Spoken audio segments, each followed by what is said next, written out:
की वीडियो है। 3 गैर मुस्लिम लड़कों ने मिल करके कॉलेज से बच्ची को बुलाया और उसको मार करके स्कॉर्पियो में ले गया। 3 दिन रेप किया और रेप करने के बाद उसके जिस्म को सरेआम ले आकर के फेंक दिया।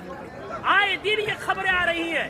मैं पूछना चाहता हूँ, इसके पीछे के जिम्मेदार मुआशरे के हमारे और आप जैसे बेगैरत लोग नहीं है जो शादियों में, नाच गानों में, पैसों में आग लगा रहे और आग लगा करके शादियों को इतना मुश्किल बना दिया कि वक्त में शादियां नहीं हो रही है, जिसकी वजह से हमारी बेटियां, जज्बात उनमें भी है, जज्बात की रो में बह करके एजुकेशन वाली बच्चियां गैरों के गोद में खेल नहीं रही है, बल्कि टिश्यू पेपर बना करके उन्हें इस्तेमाल करके गली कूचों में फेंक नहीं दिया जा रहा है, बल्कि उनके चेहरे उड़ाए जा रहे हैं। इतने अदब व एहतराम के साथ बार बार इसरार करने के बाद झुक करके, बाप कह करके, भाई कह करके, ईमान का हवाला देकर, इस्लाम का हवाला देकर, पूरी सोसाइटी के अदब पैमान का हवाला देकर के कहा गया, लेकिन फिर क्यों नहीं माने?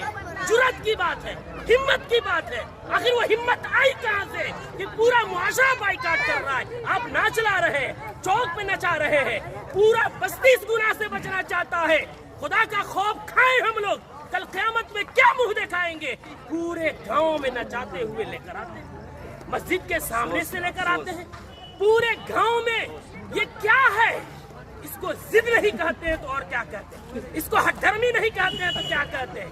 कौन है वो मौलवी, कौन है वो आलिम दीन जिसने कुरान और हदीस पढ़ा है और इतनी सख्ती से मना करने के बाद उस मजलिस में, उस शादी में नाच गाना हो और वो निकाह पढ़ाए, उसका कुरान और हदीस इजाजत देता है? मैं तो एहतराम करता हूँ कि इन्होंने पहले ही जो हमसे मोहब्बत और शफकत के साथ इकरार किया है। कौन है ऐसा जो जिस मजलिस में नाच हो रहा हो, जिस स्टेज में वेशियों का धंधा चल रहा हो, जिस स्टेज में खड़ा हो करके बहनों के पाँव में घुंघरू बांधा जा रहा हो, उनके सरों से दुपट्टे खींचे जा रहे हो, जिस निकाह जो इबादत है उस इबादत के अंदर मुआशरे के लंगे और लुफंगे और लवंडे औरतों के पीछे तालियां बजा रहे हो, वो निकाह में किस मौलवी का इल्म इजाजत देगा निकाह पढ़ाने का?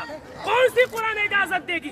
कौन सी हदीस इजाजत देगी? यहाँ सब कलिमा पढ़ने वाले हैं। हम मरेंगे, रब के सामने हाजिर होंगे। दुनिया की बात छोड़े, हमें ये खौफ क्यों नहीं आता कि निकाह एक इबादत है, नमाज भी इबादत है। नमाज में अगर कोई गाना बजाए, नमाज का मजाक है। निकाह में कोई गाना बजाए, वो निकाह का मजाक नहीं तो क्या है? जो मौलवी कुरान की आयत पढ़ेंगे, उनका मजाक नहीं तो क्या है? हदीस